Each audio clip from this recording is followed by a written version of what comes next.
back ready to go green. About set to put the green flag out once again as we work toward lap 30. Safety car is in. Chuck Bound, your restart leader, and we're back underway. Bound takes him down to the first turn, and we'll see if Jimmy Hensley can get up some momentum and give chase here. It'll be interesting to see, you know, if they ever get a chance to run an extended period of green. I still contend that Chuck Bound's got the strongest car. Hensley's able to pressure him early after a restart when his tires are cool. But once those tires heat up, Bound seems to start pulling away. We talked early on about how this is such a wide racetrack and it would give the drivers plenty of room to race. So far, though, it's been pretty much single file. Are they waiting to dry out the track a little more, do you think? Well, again, you know, you're still kind of testing your car, and the fastest groove right now is on the bottom of the racetrack, so nobody wants to run up high unless they absolutely have to. That's what we're seeing, pretty much nose-to-tail racing. Kenny Wallace moves the Cox-treated lumber Pontiac up on Jimmy Hensley's back deck lid to make it a three-car scramble now. As the cars move down toward turn number 1, we've got trouble on the speedway once more. Caution flag is back out. It's Ed Ferree out of Pennsylvania twirling his automobile over in the second corner. There have been a couple of incidents over there. That's where L.D. Eisinger got into trouble a little while back. Well, Ron, the cars seem to want to dive a little lower going into the first turn than what they do into the third turn, and there's still some water down in that very bottom apron part of the racetrack, and I think the guy's just getting the tire off of that stuff, and the car's turning around on it. That seems to be the case. Ed Ferree of Saxonburg, Pennsylvania, the Cochran Pontiac. Ferree, for many years, a standout on the dirt track late model scene in Pennsylvania, particularly western Pennsylvania. This is really his second year in Busch Grand National competition. Ran a few races last year, trying to make all of them this year. Safety car comes back out to pick up Chuck Bound, your leader, and you had selected Chuck Bound as the likely winner tonight. You thought it was going to be his night so far. It has been his night all the way. By the way, we should pass along L.D. Eisinger, who won the last race of this series at Bristol, has made up his lap. He's back on the lead lap in that caution exchange. Well, all these early cautions have certainly given a guy that gets a lap down early the opportunity to get one of those laps back. And, you know, later on in the race, LD has always been a contender who runs stronger into the middle and latter part of the race. So, you know, he could very well stand a good chance to go on and contend for the win here tonight now that he's made that lap up. LD closes up on the back end of the field. Ralph Shaheen is standing by to update a story in the pits. Well, we're standing with Lamar Walker, who's still talking to Billy Stanbridge. Lamar, what did you folks do to the car? We noticed a lot of adjustments to the suspension. We had a little altercation at the first race with L.D. Ottinger over here on the backstretch, and the car got it up in the wall, and it's knocked the toe end out on the car. On the next caution, when he saw the caution backed out of it, Patty Moe spun him up here in the corner. I don't guess she saw the caution, or a spotter didn't tell her a caution or something. And then we came in and tried to adjust the toe end after the caution. And then they got the green flag, and then she spun him out on the green up here. Well, now you had a chance to do a couple of laps at speed. Does it seem to have fixed the problem now? I think it's still towed out just a little, but he says the car feels pretty good now. He says it's got a little push in it. We're going to run a few laps and see how it does. We haven't really got enough green flag laps to tail now. All right, thank you very much, Ralph. With Billy Standridge, his crew chief. Standridge back up on the speedway. We're ready to go green again. Ron, it's always refreshing to hear somebody else's point of view differing from what we saw on the racetrack. You know, your crew's always on your side. Sure, that's the way it has to be successful, I would think. All right, we're ready to put the green flag out one more time after 5 cautions early on here at Lanier Raceway.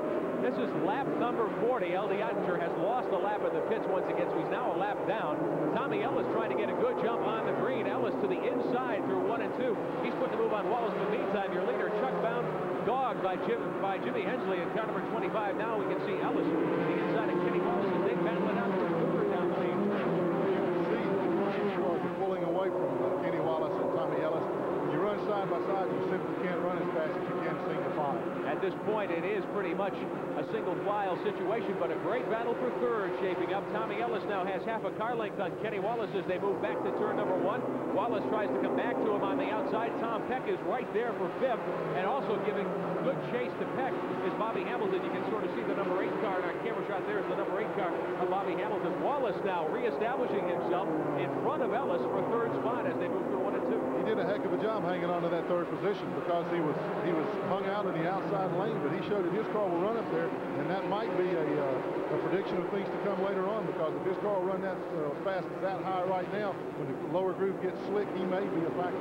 Still looks slick down low. We saw a little slipping and sliding as they worked out of turn 4 between Hamilton and the 59 car, which is being driven tonight very nicely by a veteran driver from North Carolina, Robert Presley. But meantime, Chuck Bound continues as your leader in the Nescafe Classic car. He's opened up 4 car lengths now over Jimmy Hensley in the Fast Fair Crown, number 25. And as you mentioned, as we have trouble again over toward turn 2. We'll take a look at that. This time, Bobby Labonte involved over there with Tommy Houston. Labonte around and back underway, and Tommy Houston is also. But out in front, as you called it, Glenn, Chuck Bound, once the tires heat up, is able to stretch the lead. Absolutely, and this is a bad break for Bobby Labonte, the current points leader. We're going to see what happened here. He gets the car, he gets tagged, he turns sideways. Tommy Houston hit him. He did not spin all the way around, and he did not lose a lap. However, he's only about 10, 12 car lengths ahead of leader Chuck Bound, and he's going to need something really like a caution flag or something to help him keep from getting lapped early on.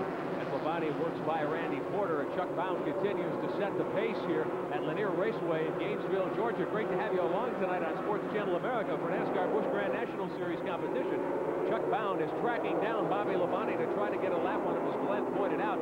Meantime, Bound has opened up now about 6 car lengths over the second-place driver, and that continues to be Jimmy Hensley, the veteran Virginia chauffeur out of Ridgeway in Virginia. And sitting third, Kenny Wallace. He's quite a distance ahead of Tommy Ellis, who runs in fourth. Looks like Ellis might have overheated his tires a little as he got down on the bottom. When you run a car down low like that, you really overheat the tires more than if you run your normal groove on the racetrack, and it can really you can really have to pay for it later on, because once the tires get hot, they're not going to cool off. Does it bind the car up more when you try to keep it that tight to the inside? Absolutely. The more you turn the car, the more friction it creates.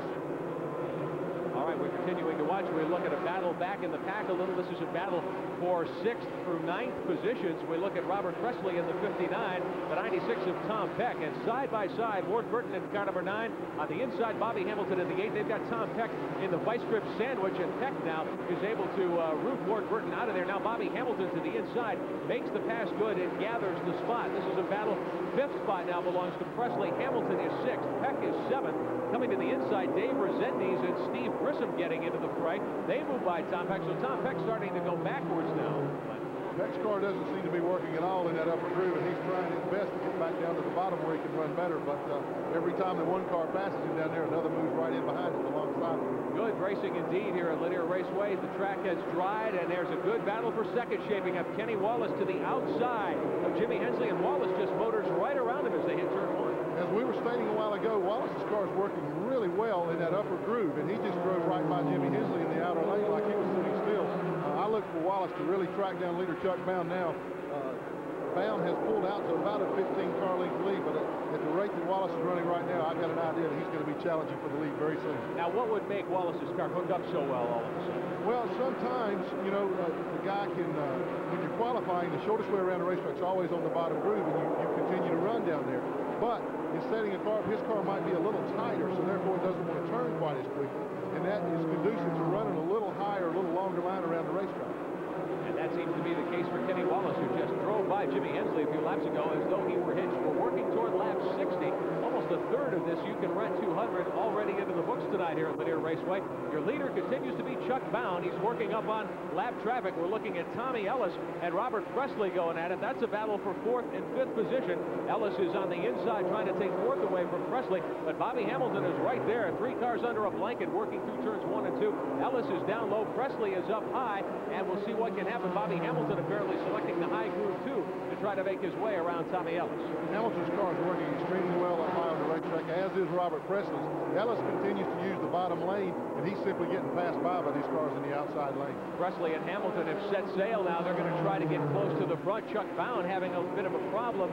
He remains your leader, but he's trying to work by Billy Stanbridge and Bobby Labonte, and he hasn't got a lot of running room to do that. So this may give Kenny Wallace a chance to close it right up. Meantime, we look at the battle back for 4th, 5th, and 6th involving, you see Dave Rezendes, car number 79. The front of that pack is Robert Presley in the 59, the 8 of Bobby Hamilton. Rezendes is in the red number 79. Steve Grissom in the number 31 right in there. Good 5-car battle. Tommy Ellis obviously missing on the setup at the moment. He's back at the back of that group of 5 cars. Ellis in the car 99 seems to be getting a little loose right now, and he needs to cool his tires a little bit. I imagine he would like to see another caution so he can make a chassis adjustment. That's a